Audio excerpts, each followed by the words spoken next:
ಇದು ಯಾವ ತಳಿ ಅಂತ ಆಮೇಲೆ ಹೇಳ್ತೀನಿ. ಇದು 4 ಕಾಲು 4.5 kg ಬಂದಿರುವ ಹೂಕೋಸು.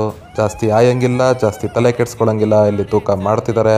ನೋಡಿದವರೆಲ್ಲ ಶಾಕ್ ಆಗಿ ಕೇಳಿದ್ರು, ಯಾವುದಪ್ಪ ಹೂಕೋಸು ಇಷ್ಟು ಬಿಳಿ? ಅದಕ್ಕೆ ಉತ್ತರ, ಇದು ಹೆಸರು ಇಂಡಿಕಾ ತಳಿ. ಈ ಬರೋ ವರ್ಷ ಫೆಬ್ರವರಿಗೆ ಬರುತ್ತೆ ಪ್ರೇಮಿಯ ದಿನ, ಅಂದರೆ ವ್ಯಾಲೆಂಟೈನ್ಸ್ ಡೇ.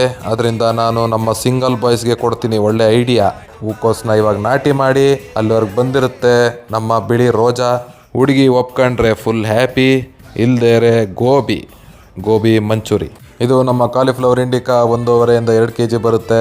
2.5 kg ಗಂಟಲು ತಳ್ಬೋದು. ಕೊನೆಯದಾಗಿ ಒಳ್ಳೆ ಸೈಜು, ಒಳ್ಳೆ ಶೇಪು, ಒಳ್ಳೆ ಕಲರ್ ಇರುವ ಹೂಕೋಸ್ ಇಂಡಿಕಾ ಬೆಳೀರಿ. ಮಾರ್ಕೆಟಲ್ಲಿ ಡಿಮ್ಯಾಂಡಲ್ಲಿ ಎತ್ತೆತ್ಕೊಂಡು ಹೋಗ್ತಾ ಇರ್ತಾರೆ, ಅಷ್ಟು ಚೆನ್ನಾಗಿದೆ. ಮಾರ್ಕೆಟಲ್ಲಿ ಏನು ಲಕ್ಷಣ ಕೇಳ್ತಾರೆ ಅದೆಲ್ಲ ನಮ್ಮ ಇಂಡಿಕಾ ಒಂದಿದೆ. ತಲೆ ಕೆಡ್ಸ್ಕೊಬೇಡಿ, ಎಲ್ಲರೂ ಬೆಳಿಬೋದು, ಯಾವಾಗಾರು ಬೆಳಿಬೋದು. ಖುಷಿಯಿಂದ ಬೆಳೀರಿ, ನೋ ಟೆನ್ಷನ್. ಇಂಡಿಕಾ ಹೂಕೋಸ್ ಇಸ್ ದ ಸೊಲ್ಯೂಷನ್. ಬಾಯ್.